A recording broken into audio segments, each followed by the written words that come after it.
या मुसळधार पावसामध्ये आमचे मावळे छत्रपती शिवाजी महाराजांच्या रक्षणासाठी त्यांच्या आजूबाजूला त्यांच्या चहूबाजूने आणि आता काळोख्या रात्रीत त्या मुसळधार पावसामध्ये ही शर्यत किती किलोमीटर होती माहितीये?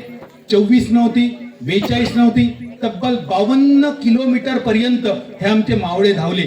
तो मॅरेथॉनचा सैनिक धावला 42 किलोमीटर फक्त एक लिफाफा घेऊन, निरोपाची चिठ्ठी घेऊन. पण आमचे मावळे धावत होते त्या काळोखात, दगड धोंड्यात, काट्या कुट्यात आणि पाठीवर होत्या अजस्त्र ढाली, सोबत तलवारी आणि भाले सुद्धा.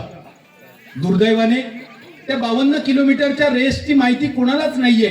ती शर्यत कशी लागली, कोण जिंकलं, जगात बऱ्याच जणांना त्या शर्यतीबद्दल माहितीच नाहीये. पण 42 किलोमीटरची मॅरेथॉन मात्र आपल्याला सर्वांना माहिती आहे. फक्त फरक हाच आहे की परकीयांचा इतिहास आपण अगदी मनापासून वाचला, अनुभवला, शिकला, पुढच्या पिढीला सांगितला. पण आपल्या राजाचा इतिहास आपण आपल्या पुढच्या पिढीला सांगतोय? जरा विचार करा मित्रांनो. कारण छत्रपती शिवाजी महाराज हे फक्त पुस्तकात नव्हे तर पुस्तकातून आपल्या मस्तकात आणणं ही काळाची गरज आहे. कारण छत्रपती शिवाजी महाराजांनी केलेले पराक्रम अगदी निवडक गोष्टी आपण आपल्या मुलांना सांगतोय. आग्र्याहून सुटकेच्या प्रसंगाची याद आपण सगळ्यांना करून देतो. पण आग्र्याहून सुटकेचा प्रसंग सांगताना छत्रपती शिवाजी महाराजांनी शंभू महाराजांना सुखरूप आणलं हे आपल्याला सर्वांना माहिती आहे. पण त्या मोहिमेवर छत्रपती शिवाजी महाराजांबरोबर गेलेला प्रत्येक मावळा जिवंत पुन्हा स्वराज्यात आला ही गोष्ट माहिती आहे आपल्याला. मावळ्यांचं सोडावं, मावळे तर जिवंत होते, चालते बोलते होते, माणसंच होती. पण छत्रपती शिवाजी महाराजांनी आग्र्याला जाताना एक अख्खा जिवंत हत्ती आपल्यासोबत नेला होता. आणि तुम्हाला माहिती आहे तो अख्खा जिवंत हत्ती सुद्धा छत्रपती शिवाजी महाराजांनी पुन्हा आपल्या स्वराज्यात आणला. या गोष्टी आपल्या पुढच्या पिढीला जरूर सांगूया.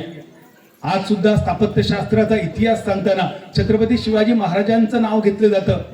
कारण आपल्याकडे जर विहीर मारायची झाली, बोरिंग मारायची झाली तर माणसं आणतात पाणी शोधायला, मशीनवर पाणी तपासतात. इतकं सगळं केल्यानंतर सुद्धा पाणी लागेल की नाही ही शंकाच असते. बऱ्याच वेळा बोरिंग सुद्धा फेल होतात 400-500 फूट खाली गेल्यानंतर.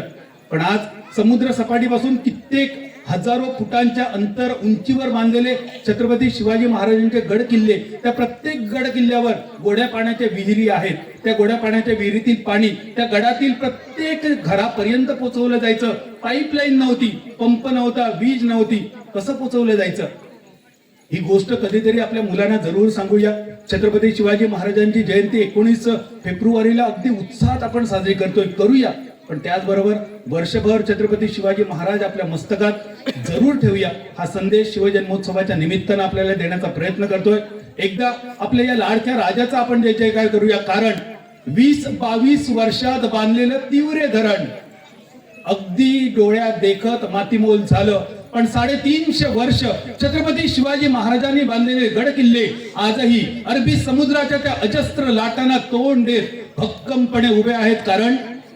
कारण फक्त सिमेंट मध्ये जान असून चालत नाही, बांधणाऱ्यांच्या रक्तामध्ये इमान असणं गरजेचं आहे. आणि ते इमान आपल्याला त्यांनी शिकवलं ते आपले छत्रपती शिवाजी महाराज. बोला छत्रपती शिवाजी महाराज की जय. भवानी जय शिवाजी.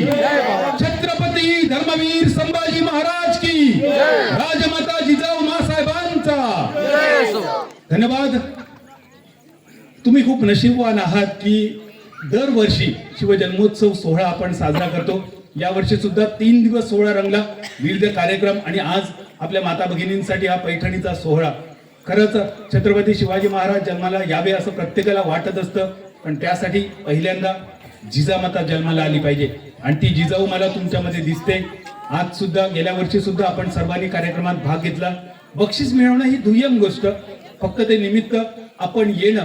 कारण जर आपण आपल्याला मुलांना सांगायचं असेल तुम्ही स्पर्धेत भाग घ्या, वक्तृत्व स्पर्धेत भाग घ्या, खेळांमध्ये भाग घ्या, उद्या मुलं आपल्याला विचारतील आई पैठणीचा कार्यक्रम होता स्टेजवर तू 2 वर्षात किती वेळा गेलीस.